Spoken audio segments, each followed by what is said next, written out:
I was facing homelessness. I just left a domestic violent relationship. I didn't really know what I was going to do with myself. I didn't have a car. I had 2 of my own children, and I also had my ex's son. Everything was getting quite hard financially at the place that I was staying at, and yeah, I was losing hope.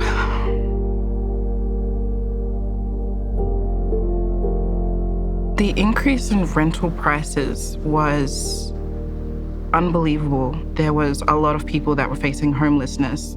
I was lucky that I had a social worker, but people who didn't have one were lost. They didn't know how to apply.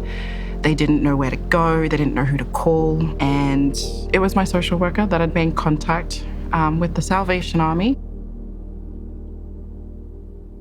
When we first met Donna, she was in quite a vulnerable state, having the threat of homelessness. There seemed to be a lot of barriers in her life, and it was apparent to us that if we could just help with the housing piece, there would be space for her to start to look at everything else that needed to be worked through and other supports that she needed. Bayside Salvos runs a program called Houses of Hope, and Houses of Hope is here to bring housing, help and hope.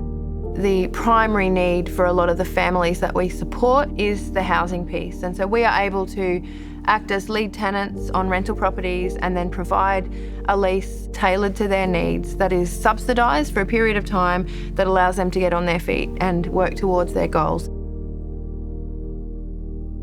So once we were able to establish Donna in the house, set up her family and support her to move in, she was able to look at other supports that she needed to re-establish in her life, having come out of quite a volatile and uncertain time. We were able to support Donna in referring her to other people in the Salvos, like our Doorways caseworker or our Money Care financial worker. We were able to work with her social worker to help link her with other services that she needed.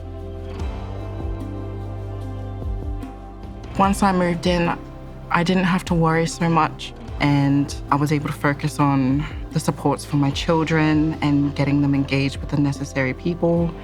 I was able to focus on my studies and felt like I was able to kind of take a breath and plan my next move without feeling like the world was crumbling around me.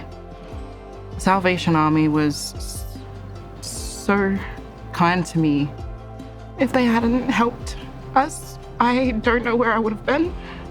Me and my kids, probably on the street. Everything that they did, that it's what drove me to want to be a part of the Salvos. I signed up to be a volunteer to help with the garden, and I have plans of learning more about support coordination and the legal processes so that I might be able to give back the way that they gave to me. What I see is this amazing person of strength and resilience, and so it's been a really wonderful journey to see Donna flourish and come alive and feel like she's got a little bit of ownership back in her life on some of those matters. If I were to give any advice to a friend or other people that are out there, it's to be okay with the situation that you're in. It's not your fault, and reach out, because you don't know who's going to reach back. And people care. The Salvation Army cared for me, and they've taken great care of me. It gets better.